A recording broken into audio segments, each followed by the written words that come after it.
Magdamag stranded ang ilang taga-Navotas at Malabon dahil sa bahang umabot hanggang Baywang. Saksi si Dano Tingkungko. Sa barangay Tugatog sa May Kawayan, Bulacan, sa boundary ng Valenzuela, inabutan namin ang pamilyang ito na lumulusong kasama ang alagang asong si Berta na kahit may tali lumalangoy sa baha.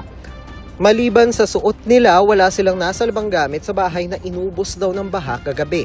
Pupunta ko sa nanay namin. Kumusta inabot bahay niya? Ano po? Pastaon na ito kagabi. Kagabi? So ngayong umaga, Medyo bumaba. kumusta bahay niyo ngayon? Lubog pa rin po. Pero gano'n nakataas? Hanggang bewang na lang. Hanggang bewang. Okay, paano kayo kagabi? Anong ginawa ninyo kagabi? Evacuation.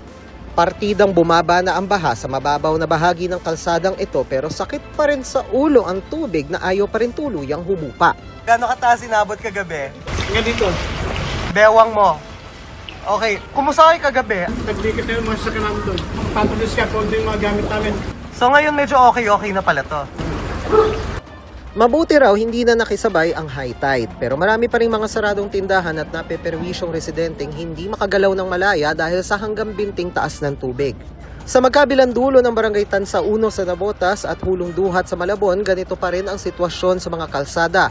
Mababaw sa bungad pero huwag kang pakasiguro kasi malalim yan sa gitna. Ang close van na ito napaatras ng mapagtantong malalim pa rin ang tubig.